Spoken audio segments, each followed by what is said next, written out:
Aus Wellblech, Glas und Plastik. Sollte es zu einem Unfall kommen, sind die Innenwände so stark, dass die Explosion sich ihren Weg durch die schwächeren Bauteile sucht und die teuren Maschinen und die Arbeitskräfte verschont.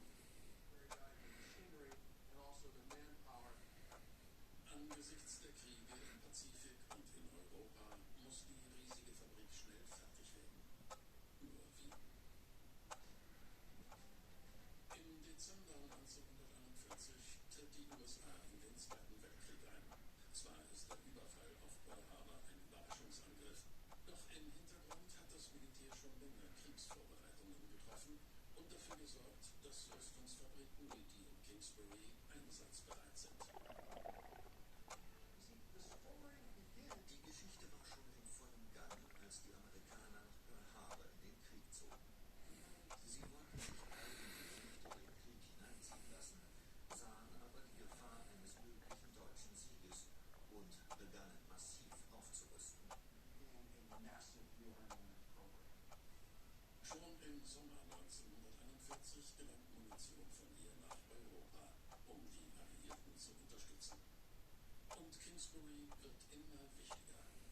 Die Waffenfabrik in Kingsbury war von entscheidender Bedeutung für die US-Kriegsmaschinerie während des Zweiten Weltkriegs.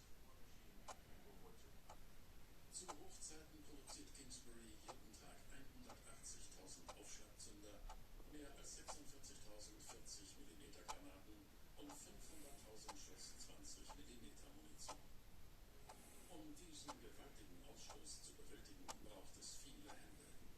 Doch die sind im ländlichen Indiana nur schwer zu finden.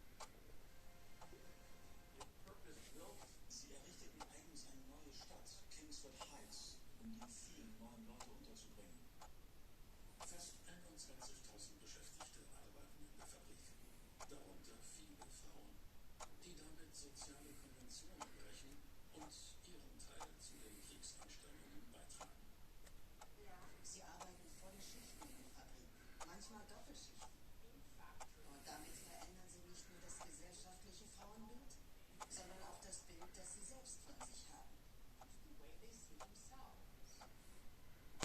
Doch dieser gesellschaftliche Fortschritt geht mit Gefahren einher und chronischen Erkrankungen.